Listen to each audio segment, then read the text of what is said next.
কষ্ট হলেও আসি, মাছ পাই আর না পেটে আনন্দ পাওয়া যায়। এখন একটু মাছ একটু কম, চায়না জাল টাল বিভিন্ন জাল টাল আসছে, বিষ প্রয়োগ করে, এই কারণে মানুষ একটু মাছ টাছ কম পায়। তবে ইনশাল্লাহ আসি, এখানে আমি মিস হয় না আমার।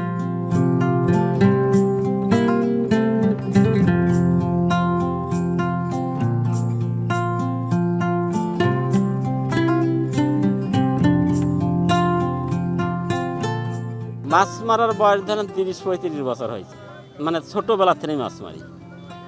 আগে মাছ পাওয়া গেছে সরপুঁটি, বোয়াল, পবদা, গজার, শোল, সব ধরনের মাছ পাওয়া গেছে।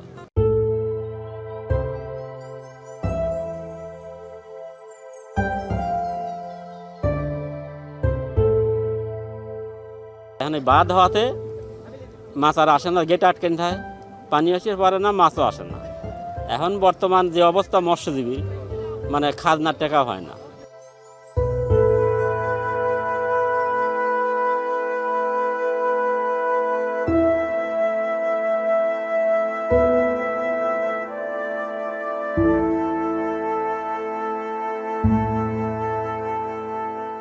মাছ মারার উদ্দেশ্যে আসা ঢাকার থেকে, ঢাকাতে জব করি, এখন বাড়িতে আছে শুধু মাছ মারার জন্য।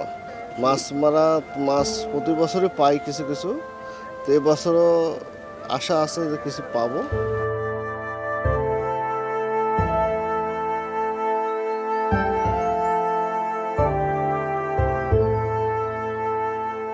পাবনা জেলার ঐতিহাসিক একটা বিল বাঙ্গুরা থানার রুহুল বিল। আগে দাদাঘরের কাছে বাপদের কাছে গল্প শুনছি প্রচুর মাছ থাকছে, এখন ওই পরিমাণ মাছ থাকে না। মাছ আগে আপনার রেনুর সময় মারে নেয়। আর আমাদের কাজ কাম বাদ দিয়ে আমরা মানে আনন্দ করার জন্য সবাই প্রতি বছর ইনশাল্লাহ আসি।